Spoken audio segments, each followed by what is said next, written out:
புலத்தாய்வு பயிற்சிகளை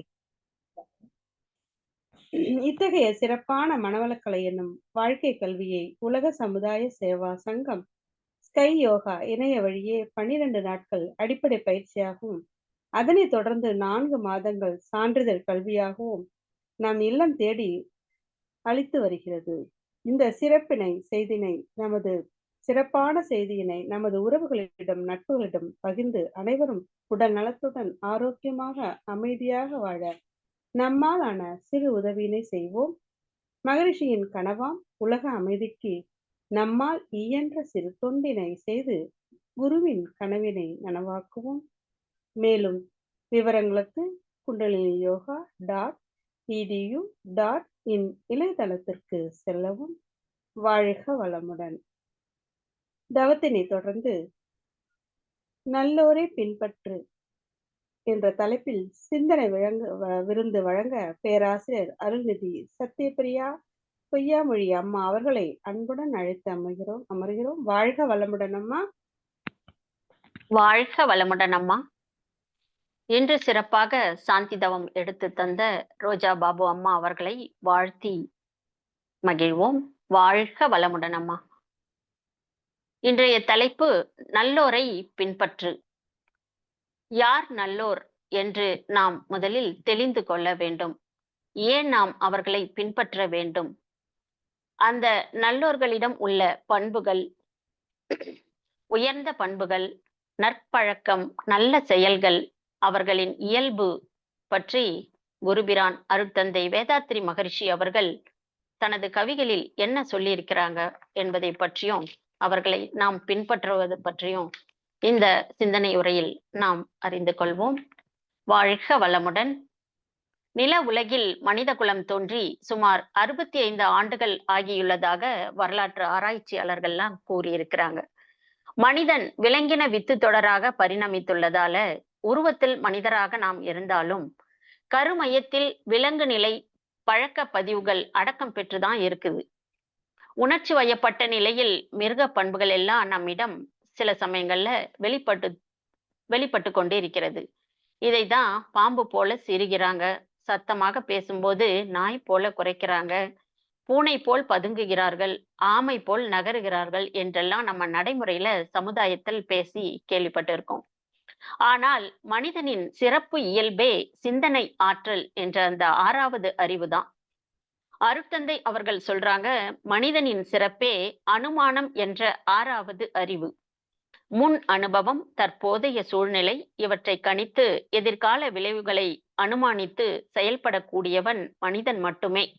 ஒரு நல்ல செயல் செய்யறோம் அப்படின்னாலும் அந்த செயல் முன்னாடி நம்ம செய்யும் பொழுது அதோட அனுபவம், இப்போ அந்த செயலை நம்ம செய்ய முடியுமா அப்படின்ற கூடிய ஒரு சூழ்நிலை இருக்கா அப்படின்னும் கணித்து இதோட விளைவு என்னவா இருக்கும் என்றும் நம்ம ஒரு நல்ல செயலை செய்யும் போது கூட இத 3த்தையும் அனுமானித்து கணித்து செய்யக்கூடிய அந்த சிறப்பான பண்பை பெற்றவன் மனிதன். நல்லோரை பின்பற்ற வேண்டும் என்றால் நல்லோரின் இயல்பு பண்புகள் தான் என்ன என்று அருட்தந்தை அவர்கள் சில கவிகள்ல நமக்கு சொல்லியிருக்காங்க. அதில் ஒரு கவி நல்லோரின் பண்பு: சிந்தனையுடன் செயலும் செயலுடன் சிந்தனையும் பந்தித்து நிற்க பழகுதல் நற்பண்பு அப்படின்னு அருட்தந்தை அந்த கவியில சொல்லியிருக்காங்க. சிந்தனையுடன் செயல்னா எப்படி? ஒரு செயலை செய்வதற்கு முன்பு அந்த செயலுக்கான என்ன விளைவு வரும் என்று சிந்தித்து விளைவறிந்து செய்தல் தான் இந்த முதல் வரியோட விளக்கம்.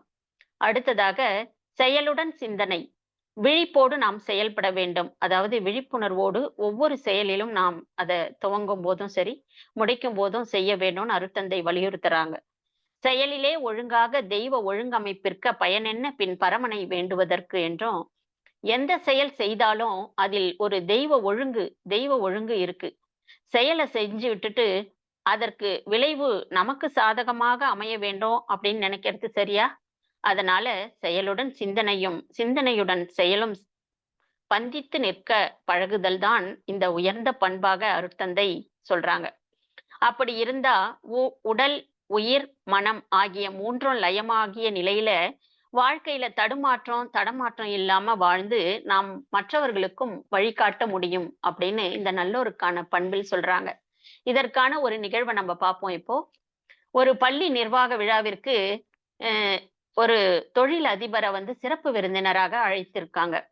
அப்படி வந்து அந்த தொழில் அதிபரிடம் மேடையில அந்த நிர்வாகத்தினர் சொல்றாங்க, "குழந்தைகளுக்கு முதல்ல நம்ம பரிச கொடுத்துட்டு, அதுக்கப்புறம் நீங்க உரைய ஆரம்பிக்கலாம்." அப்படின்னு முன்வைக்கிறாங்க. ஆனால் அந்த தொழில் அதிபரோ, அவசர வேலை இல்லைங்களா? தொழிலதிபர்.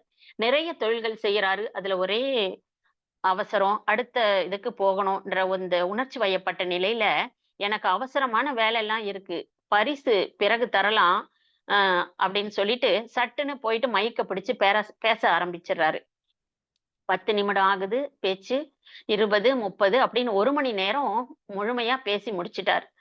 1 மணி நேரத்திற்கு பிறகு சலனமின்றி, அந்த உற்சாகமும் இன்றி, அந்த மாணவர்கள் கூட்டம் வந்து சைலன்ட்டா இருக்கு. ஒரு கைத்தட்டல் இல்ல, உற்சாகமும் இல்லாம அமர்ந்திருக்கிறாங்க. இத பார்த்த தொழிலதிபருக்கு ரொம்ப கோவம் வந்துருச்சுங்களாம். அ அவரு உடனே நிர்வாகத்த கேட்கிறாரு, "இதுதான் நீங்க இந்த மாணவர்கள வழிகாட்டுற லட்சணமா?" அப்படின்னு உணர்ச்சி வயப்பட்ட நிலையில சொல்றாரு. உடனே நிர்வாகிகள் சொல்றாங்க, "ஐயா, நீங்கள் வந்துள்ளது காது கேளாதோர் பள்ளி. அது காது கேட்காத இருக்கிற அந்த குழந்தைகளோட பள்ளி. அதற்கு தான் முதல்லே நாங்க சொன்னோம், காதில் பொருத்தும் கருவிய தான் நாங்க பரிசாக கொடுப்பதாக இருந்தது. அத கொடுத்து விட்டு நீங்க பேசி இருந்தீங்கன்னா, அவங்களும் அத கேட்டுட்டு, அத போட்டுக்கொண்டு கேட்டு உங்களோட பேச்ச வந்து நல்லா ரசிச்சிருப்பாங்க. நெறைய நல்ல விஷயங்கள தெரிஞ்சு கொண்டு இருப்பாங்க." அப்டின்னாராம். இந்த தொழிலதிபருக்கு ரொம்ப கொஞ்சம் அசிங்கமாவே போயிடுச்சுன்னு வச்சுக்கோங்களேன். அதாவது அவருக்கு தெரியும், இந்த மாதிரி பள்ளியில தான் நம்மள பேச அழைச்சிருக்காங்கன்று தெரியும். இருந்தாலும் அந்த அவசரம், உணர்ச்சி வயப்பட்ட நிலையில ஒரு விழிப்புணர்வு இல்லாம அந்த செயல செய்ததற்கு தலை குனிந்தார் அப்படின்னு இந்த நிகழ்ச்சியில இருந்து நமக்கு தெரியுது. அப்ப எந்த மாதிரி நம்முடைய செயல் இருக்கணும்னா, மகரிஷி சொல்றாங்க, "செயலுடன் சிந்தனையும், சிந்தனையுடன் செயலும் இணைந்த விழிப்பு நிலையில நாம் பழகிக் கொள்ள வேண்டும்." அப்படின்னு சொல்றாரு. இது வந்து ஒரு நல்லோருக்கான மிக சிறந்த பண்பாக அருட்தந்தை சொல்றாங்க. இத தான் நம்ப போன மாசம் டிசம்பர் மாதம் மௌனத்தில் சிறப்பாக நற்பண்புகளை எல்லாம் நம்மிடத்தில் வளர்த்துக் கொள்வதற்காகவும், தீய குணங்களை நீக்கி தவம் இயற்றி அகத்தாய்வுலாம் நம்ம செஞ்சோம். அதனால பல மேன்மைகளையும் நாம் அடைஞ்சிருக்கிறோம். இதெல்லாமும் நல்லோர்களுடைய பண்புகள் தான். இதனால என்ன நடக்குதுன்னு கேட்டீங்கன்னா, பதிவுகள் நீக்கம் பெறுகிறது. நம்முடைய வாழ்வின் நோக்கத்தை அடைய இதுக்கு நமக்கு மிக உதவியாக இருக்குது. நல்லோருக்கான இயல்பு நம்மிடம் மலரணும்னா, நல்ல பழக்கங்களும் நாம் கடைபிடிக்க வேண்டும். இதைத்தான் அருட்தந்தை நற்பழக்கம் அப்படின்ற ஒரு தலைப்பிலான கவியில, "பழக்கத்திற்கும் கூர்ந்த விளக்கத்திற்கும் இடையே பாருலகில் மனிதரெல்லாம் போராடுகின்றார்கள். பழக்கத்தை வளர்ந்த மக்கள் மாற்றுவது கடினம். பாலர்களின் நற்பழக்கம் பலன் விளைக்கும் எளிது." அப்படின்னு சொல்லியிருக்காங்க. பொதுவா இந்த நல்லோருக்கான இயல்பு சித்தர்கள், மகான்கள், ஞானிகள், அருளாளர்கள், இறை உணர்வாளர்களுக்கெல்லாம் பிறவிலேயே அவங்க பிறக்கும் பொழுதே அந்த குணத்தோட, அந்த இயல்போட தான் பிறந்திருப்பாங்க. ஆனா, நமக்கு இந்த பழக்கத்திற்கும், விளக்கத்திற்கு இடையில மாட்டிக்கொண்டு, நாம் சிக்கிக்கொண்டு கொஞ்சம் தவிச்சுக்கிட்டு தான் இருக்கோம். பழக்கம் என்பது புலன்கள் மூலம் புறப்பொருளோடு தொடர்பு கொள்ளும்போது ஏற்படும் ஒரு அனுபவமாகிறது. அந்த அனுபவம் தான் எண்ணமாக நம்முள் மலர்கிறது. அந்த அனுபவம் தான் உடல் செல்களில் விரிவு சுருக்க பதிவாகவும், மூளையில் எண்ணமாகவும், உடல் முழுவதும் உள்ள ஜீவகாந்தத்தில் பிரதிபலிப்பாகவும், கருமையத்தில் தரப்பதிவாகவும், பிரபஞ்ச காந்த களத்தில் சமுதாய வினைகளாகவும் பிரதிபலிக்குது. இதனால பொருளோடு அலையும், அலையோட பொருளும் சேரும்போது, மனம் வந்து இன்ப துன்ப உணர்வை வந்து கணிக்கிறது. மீண்டும், மீண்டும் இந்த எண்ணம் நமக்கு வரும்பொழுது, அதுதான் சொல்லாக, செயலாக ஊக்கம் பெற்று விளைவாக வருகிறது. இதுதான் பழக்கமாக மாறுகிறது. அப்படின்னு அருட்தந்தை அவர்கள் நமக்கு சொல்றாங்க. இதுக்கு உதாரணம் கேட்டீங்கன்னா, நம்ம விடியற் காலையில எழுந்திருக்கிறதே ஒரு சிறப்பான உதாரணமா சொல்லலாம். எப்பவுமே நம்ம கொஞ்சம் லேட்டா தூங்கி எழுந்திருப்போம். எழுந்த உடனே தேநீர் அருந்துகின்ற அந்த ஒரு பழக்கம்லாம் நமக்கு மனவளக்கலைக்கு வருவதற்கு முன்னாடி அது இருக்கும். இப்போ வந்து நமக்கு விளக்கம் கிடைச்சிருச்சு. ஆனாலும் சில சமயங்கள்ல இந்த தொடர்ந்து இந்த பழக்க பதிவால விட முடியாமலும், பெற்ற விளக்கத்தை மறக்க முடியாமலும் மக்கள்லாம் போராடிக் கொண்டு தான் இருக்கிறாங்க. இதைத்தான் பெரியோர்கள் "5ல் வளையாதது 50ல் வளையாது" அப்படின்னு ஒரு பழமொழி கூட இருக்கு. பிறந்ததிலிருந்து இருந்த பழக்கத்தை வளர்ந்தவர்கள் மாற்றிக்கொள்வது கடினம். ஆனால் பாலர்கள் இந்த சிறு வயதில் இருக்கும்போது நல்ல பழக்கவழக்கங்கள, நற்பண்புகளை எல்லாம் நம்ம அந்த குழந்தைகளுக்கு பழகி கொடுக்கும் பொழுது, அது எளிதாக பயனளிக்க கூடியதாக இருக்குதுன்னு தான் இந்த கவியில சாமிஜி சொல்றாங்க. அதற்காக தான் அருட்தந்தை மனவளக்கலைய அந்த உடற்பயிற்சி 8 வயதில இருந்தே சிறுவர்கள் எல்லாம் செய்யலாம் அப்படின்னும், 14 வயசு ஆன உடனே காயகல்பங்கள், தவ முறைகள் எல்லாம் அவங்களுக்கு பயிற்றுவிக்கலாம் அப்படின்னு சொல்லி, இந்த அற்புதமான மனவளக்கலையை நமக்கு கொடுத்து, அதை சிறப்பாக செயல்படுத்திக் கொண்டும் நம்ப எல்லாரும் சேர்ந்து தொண்டு செய்து கொண்டு இருக்கிறோம். ஒரு நல்ல விஷயம் செய்யும் பொழுது, நல்ல பழக்கங்களை மேற்கொண்டு நல்ல செயல்களை செய்ய முற்படும் பொழுது, குழப்பம்லாம் வரலாம். அப்போது முன் அனுபவம், தற்கால சூழ்நிலை, பிற்கால விளைவு 3யும் கணித்துக் கொண்டு, அறிஞர் பெருமக்களின் மனம் ஏற்கும்படியான செயல் ஆற்றினால், நலமான விளைவை நாம் அனுபவிக்கலாம். அப்படிப்பட்ட செயல்கள் தான் நற்செயல்கள் அப்படின்னும் அருட்தந்தை சொல்றாங்க. இந்த நற்செயல்கள் அருட்தந்தை கூடுவாஞ்சேரியில மிக ஆரம்ப காலத்துல உலக சமுதாய சேவா சங்கம் நிறுவும்போது, ஒரு குடிசை போட்டு தான் ஆரம்பிச்சாங்க. ஆனா, அதுக்கு அவ்வளவு தொந்தரவுகள் அந்த சமுதாயத்துல மக்களிடமிருந்து அவருக்கு கிடைச்சது. அந்த குடிசையெல்லாம் எரிச்சுட்டாங்க, பிச்சு போட்டாங்க அப்படிலாம் சொல்லுவாங்க. ஆனாலும் சாமிஜி அத மனம் தளரவில்ல. அடுத்தடுத்த கட்டங்களுக்கு அவருடைய நடவடிக்கைகள் முன்னேறிக் கொண்டே இருக்கிறது. இதெல்லாம் நல்லோர்களுக்கான ஒரு முக்கியமான நற்செயல் கொண்ட ஒரு பண்பாக சாமிஜி சொல்லியிருக்கிறாங்க. நல்லோருக்கான உயர்ந்த பண்பு அப்படின்னா, உடையில் ஒழுக்கம், உள்ளத்தில் கருணை, நடையில் கண்ணியம், நல்லோர் பண்பு அப்படின்னு ஒரு கவியில இது நல்லோருக்கான ஒரு உயர்ந்த பண்பாக சொல்லியிருக்கிறாரு. உடை என்பது வெளி சீதோஷ்ண நிலைக்கு ஏற்ற தாழ்வுகளுக்கு, அதாவது வெயில், குளிர், மழை இதையெல்லாம் நம்ம சமன்படுத்திக் கொள்வதற்காகவும், நம்முடைய உடல் பாதுகாப்பிற்காகவும் தான் உடை என்பதையே நம்ம அணியிறோம். அந்த அந்த உடையை உடுத்துவதில ஒரு ஒழுக்கம் காக்கப்பட வேணும்னு சாமிஜி இதுல சொல்றாங்க. உள்ளத்தில் கருணை அப்படி என்பது இறைநிலையோட தன்மை அன்பு. அந்த அன்பை செயல்கள் மூலம் வெளிப்படுத்துவதுதான் கருணை. மனிதனின் உள்ளத்திலிருந்து எப்போதும் கருணையான எண்ணம், சொல், செயல்லாம் வெளிப்பட்டுக் கொண்டே இருக்க வேண்டும். இதெல்லாம் ஒரு அற்புதமான நல்லோர் பண்பாக அருட்தந்தை சொல்றாங்க. இதுக்கெல்லாம் உதாரணமா நம்ம மதர் தெரேசாவ நம்ம எடுத்துக்கலாம். தொழு நோயாளிகளுக்கும் அவர் சிகிச்சை அளித்து கொஞ்சம் கூட அந்த ஒரு அருவருப்புலாம் இல்லாம சகித்துக் கொண்டு அற்புதமான செஞ்ச ஒரு ஆன்மா மதர் தெரேசா. அடுத்து நடையில் கண்ணியம் அப்படின்னு சொல்றாரு. நடை என்பது நாம் நடப்பது. அதாவது இந்த வாக்கிங் அப்படின்னு சொல்றது அல்ல. மனிதனின் நடத்தை. மற்றவர்கள் உயர்வாக மதிக்கத்தக்க வகையில் மனிதனின் நடவடிக்கை வெளிப்பட வேண்டும்னு இந்த கவியில அருட்தந்தை அவர்கள் ஆணித்தரமாக வலியுறுத்துறாங்க. இது போன்று சாமிஜி சொல்கின்ற எல்லா நற்பண்புகளும் நம்மிடம் எந்த அளவு உள்ளது என்று நம்ம ஆராய்ந்து அவற்றை வளர்த்துக் கொண்டு மேன்மை பெற வேண்டும். அப்ப நாம் நல்ல தவம் செய்து தற்சோதனை செய்து பார்க்க வேண்டும். இன்னும் ஒரு படி மேல போனா நல்லோரின் இயல்புகளாக அருட்தந்தை ஒரு கவியில சொல்லியிருக்காங்க. நன்மை பிறர்க்களித்து நட்டத்தை தான் ஏற்று இன்பம் அடைவார் ஈசன் நிலையறிந்தோர் வன்மை வழக்கு உடையோர் வருந்திடினும் அருள் கூர்ந்து மென்மொழியால் அவர்களுக்கு மிக அன்பாய் பதில் சொல்வார்கள் அப்படின்னு இந்த கவியில சொல்லியிருக்காங்க. ஈசன் நிலை, ஈசன் எனும் இறைநிலையின் செயல் விளைவு நியதிகளை உணர்ந்தவர்கள் தான் இந்த நல்லோர்கள். நன்மை தரக்கூடிய விளைவுகளை மற்றவர்களுக்கு வழங்கி நட்டத்தை, அதாவது துன்பத்தை தான் ஏற்றுக்கொண்டு சகித்து இன்பம் காண்பவர்கள் யார்னா இந்த ஈசன் நிலை அறிந்தவர்கள், இறை உணர்வாளர்கள். அவர்கள்தான் மகான்கள், ஞானிகள் இவர்கள் எல்லாம். இந்த குணங்கள் இவர்களுக்கு இயல்பாகவே பிறப்பிலேயே இருக்கும். நாம் எல்லாம் என்னன்னா பழக்கத்திற்கும் விளக்கத்திற்கும் இடையே நம்ம போராடி கொண்டுதான் இருக்கிறோம். இந்த பயிற்சிகள் செய்து மேன்மை பெற்று மனவளக்கலையில இணைஞ்சிட்டோம். இருந்தாலும் பயிற்சிகளை இப்போ நம்ம செய்து கொண்டு மேன்மை பெற்று வந்து கொண்டிருக்கிறோம். நல்லவர்களோட இயல்புகள், அதாவது இந்த குணத்தை நமக்கு இந்த குணங்கள்லாம் நமக்கு தெரிய தெரிய நாமும் இந்த நல்ல குணங்களாக நம்மை மாற்றிக்கொள்ள முடியும்.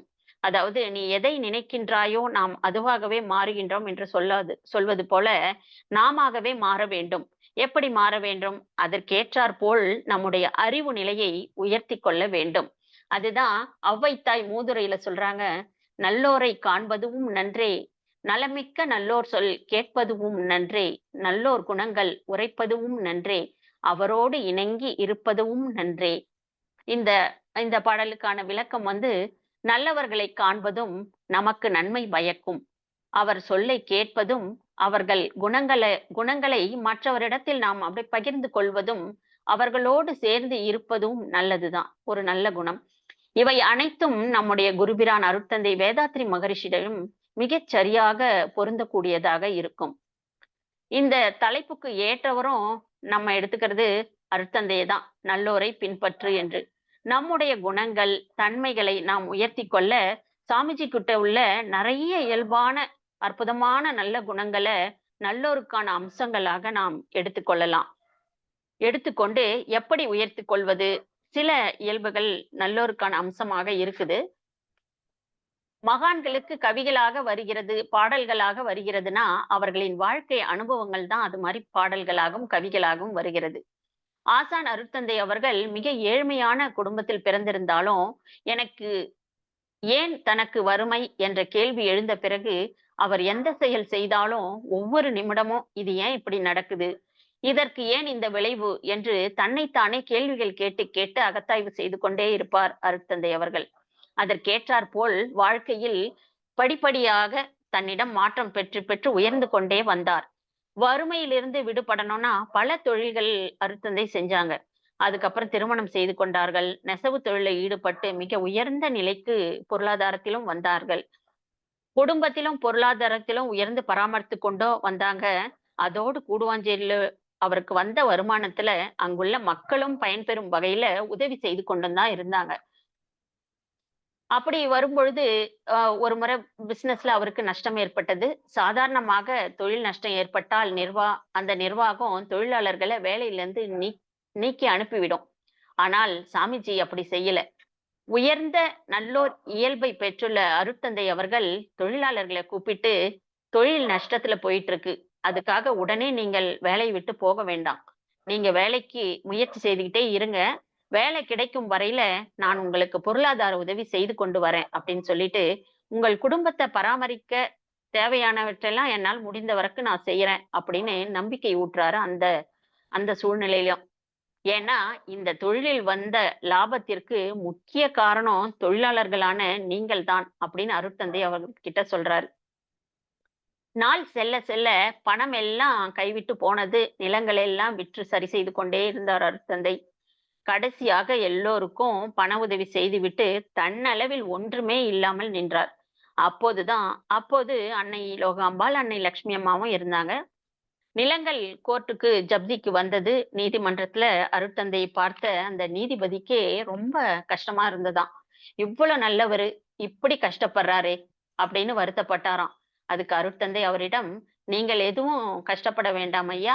எல்லோருக்கும் என்ன நல்லது பண்ணணும்னு நான் நினைச்சேனோ அதைத்தான் நான் செய்தேன்" என்று சொல்லிக்கொண்டே தன் கையில் இருந்த அந்த கடிகாரத்த கழட்ட ஆரம்பிச்சாராம். "இத கூட ஜப்தி பண்ணி எடுத்துக்கொள்ளுங்கள்" அப்படின்னு சொன்னாராம். அப்போ நீதிபதி ஆடி போயிட்டாரு அப்படின்னு அந்த இதுல பதிவு பண்ணியிருக்காங்க. எழுந்து நின்று, "நீங்கள் அத போட்டுக்கோங்க. உடம்பில் உள்ள எந்த பொருளையும் நீங்க கொடுக்க வேண்டாம்" அப்படின்னு சொன்னதாக ஒரு பதிவு இருக்கு. இங்க தான் சுவாமிஜி இந்த ஒரு நிகழ்வ நம்ம இந்த 2 வரிகளுக்கு நம்ம கண்டிப்பா எடுத்துக்கலாம். "நன்மை பிறர்க்களித்து நட்டத்தை தான் ஏற்று இன்பம் அடைவார்கள் ஈசன் நிலை அடைந்தோர்கள்." சுவாமிஜி இறைநிலையை உணர்ந்தவர். நம்பி வந்தவர்கள கஷ்டப்படக்கூடாது என்ற கருணை உள்ளத்தோடு அவர் அவர் இருந்தாரு. தன் சொந்த பந்தங்கள் எல்லாம் கூட இந்த செயலை எதிர்த்திருக்காங்க. ஆனா, சாமிஜி அவர்களுக்கும் அன்பும் கருணையோடு இந்த சூழ்நிலையை எடுத்து சொல்லி, கடைசியில குடிசை அளவுக்கு வந்துட்டாங்க. பொருளாதாரத்துல உயர்ந்த அருட்தந்தை அவர்கள் அந்த பொருளாதாரத்துல அடிநிலைக்கும் வந்தாரு. அப்படி வந்தும் கடன் வாங்கி இன்னொரு பிசினஸ் செய்யறதுக்கு அவருக்கு எண்ணம் வரல. தன்னுடைய நெருங்கிய நண்பரான சந்தன்மார் சர்க்கார் என்பவரிடம் சென்று கொஞ்சம் பணம் கேட்டபோது, அருட்தந்தையோட நல்ல குணம், உயர்ந்த பண்புகளை அறிந்த அந்த நண்பர் தன்னுடைய பணப்பெட்டியை திறந்து அப்படியே காமிச்சாராம். "உங்களுக்கு எவ்வளவு வேணுமோ எடுத்துக்கோங்க ஐயா" அப்படின்னுட்டு. ஆனா சுவாமிஜி, "எனக்கு நிறைய வேண்டாம். ஒரு ₹5 கொடுங்க. என் மனைவி சொன்னாங்க, புட்டு செய்து நம்ம விற்று கொஞ்சம் சம்பாதிச்சுக்கலாம்" அப்படின்னு சொன்னதுனால, "எனக்கு ₹5 ஒரு முதலாவே கொடுங்க, கடனாவே கொடுங்க" அப்படின்னு சொன்னாராம். இது போன்ற ஒரு நிகழ்வுகள்லாம் அருட்தந்தை வாழ்க்கையில நடந்திருக்கு. 1961ஆம் வருடம் தனது 50வது வயதில சமூக தொண்டு ஏற்கப் போறேன் என்று தன் மனைவியாரிடம் சொல்லிட்டு அனுமதி பெற்று, அதற்கு அப்புறம் சமுதாய தொண்டு ஏற்றி சிறப்பாக அருட்தந்தை செய்து கொண்டிருந்தார். இதிலிருந்து நாம என்ன புரிஞ்சுக்கிறோம்னா, அப்போ அருட்தந்தை அவர்கள் ஏழ்மை நிலையில இருந்தாலும் சரி, ஒண்ணுமே இல்லாத போதும் சரி, மற்றவர்கள் யாரும் கஷ்டப்படக்கூடாது எந்த நஷ்டத்தையும் எல்லா நஷ்டத்தையும் அவரே ஏத்துக்கணும் என்ற அந்த ஒரு பண்பு, நல்லோருக்கான அந்த உயர்ந்த பண்பு அவருக்கு இயல்பாகவே இருந்தது. அப்போ மகான்களிடம் மகான்களோட இயல்பே நல்லோருக்கான இயல்பு தான். நாமெல்லாம் இப்படி செய்வோமோன்னு பார்த்தீங்கன்னா, நமக்கு கொஞ்சம் எடுத்து வச்சு சேஃப்டி பண்ணிக்கிட்டு தான், நம்ம மத்தவங்களுக்கு இப்ப குடுக்கக்கூடிய ஒரு சூழ்நிலையில தள்ளப்பட்டு இருக்கோம். ஆனால் தனக்கு ஏதுமே வைத்துக் கொள்ளாமல் நஷ்டத்தை ஏற்றுக்கொண்டு, மற்றவர்களுக்காக வாழ்ந்த ஆன்மாக்கள் நெறைய இருக்காங்க. இதுல மதர் தெரேசாவும் நம்ம சொல்லலாம். இன்னும் நெறைய ஞானிகள்லாம் இருக்காங்க. உயர்ந்த நிலையில் உள்ளவர்கள் தான் நல்லோர்கள். அப்போ அவர்களை நாம் பின்பற்றி செல்லும் பொழுது, நாமும் அந்த விஷயத்தில நம் குணத்தில், இயல்புல கூட மாற்றங்கள் வரும் அப்படின்னு அருட்தந்தை சொல்றாங்க. கடைசியா நல்லோரை பின்பற்று அப்படின்னே ஒரு தலைப்புல சாமிஜி ஒரு பாடல். "சீர்திருத்த நோக்குடையாய் சிந்தனை செய். புவி வாழ்வை யார் திருத்தம் செய்துள்ளார் இதுவரையில்? பார்த்திருந்த ஆராய்ச்சி நல்லொழுக்கம் அன்பு செயல் இவையென்றோ? வேறாச்சி அதனால் நீ விவேகமுடன் அவ்வழி செல்" அப்படின்னு அருட்தந்தை நமக்கு வழிகாட்டுறாங்க. எவ்வழி செல்ல சொல்றாரு? நல்லோரை பின்பற்றி செல் அப்படின்னு சொல்றாரு. இது போன்று நல்லோரின் பண்புகள், இயல்புகள் நமக்கும் வர வேண்டும்னா, அருட்தந்தை அவர்கள் அருளிச் செய்த உடற்பயிற்சி, உடலை பலமாக வைத்துக் கொள்ள உடற்பயிற்சி, உயிர் வளத்தை அதிகப்படுத்திக் கொள்ள காயகல்ப பயிற்சி, மனதை அமைதிப்படுத்தவும், ஒரு உயர்ந்த நிலைக்கு எடுத்து செல்வதற்கும், இந்த இறைநிலையோடு ஒன்ற வைப்பதற்கும் அகத்தவ பயிற்சிகள், நம்மை நாமே புரிந்து கொண்டு திரித்துக் கொள்ள அகத்தாய்வு பயிற்சிகளும், நம்முள்ளுள் உள்ள விலங்கின பதிவுகள் எல்லாம் போக்கிக் கொண்டு, மனிதன் என்ற நிலையிலிருந்து ஒரு மனிதனாக மாற மனவளக்கலை பயிற்சிகளை அருளிச் செய்திருக்கிறார் அருட்தந்தை அவர்கள்.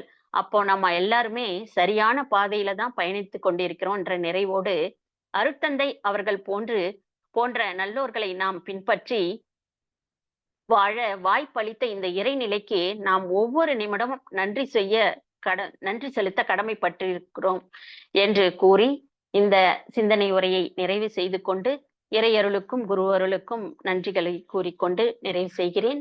வாழ்க வளமுடன்.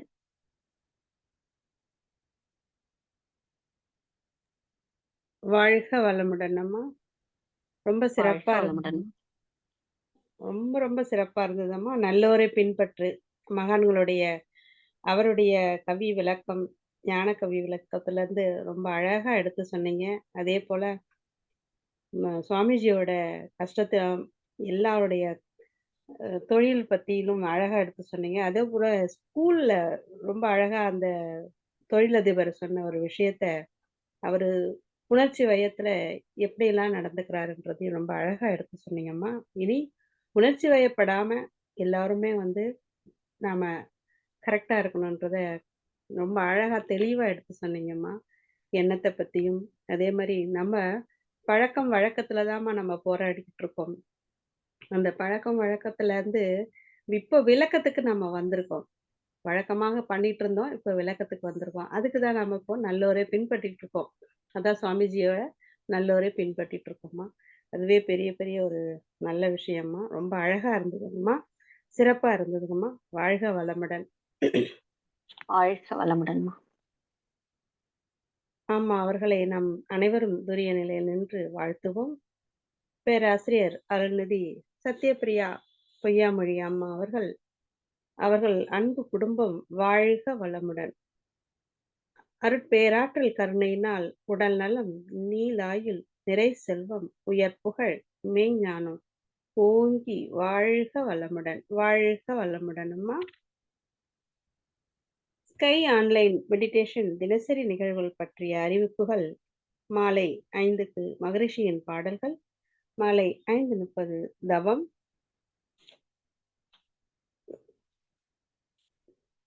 காலை 6 மணிலிருந்து 7 மணி வரைக்கும் வீடியோ அண்ட் ஆடியோவில் உடற்பயிற்சி வகுப்பு இடம்பெறும். அதை பார்த்து கொண்டே நாம் பயிற்சி செய்யலாம்.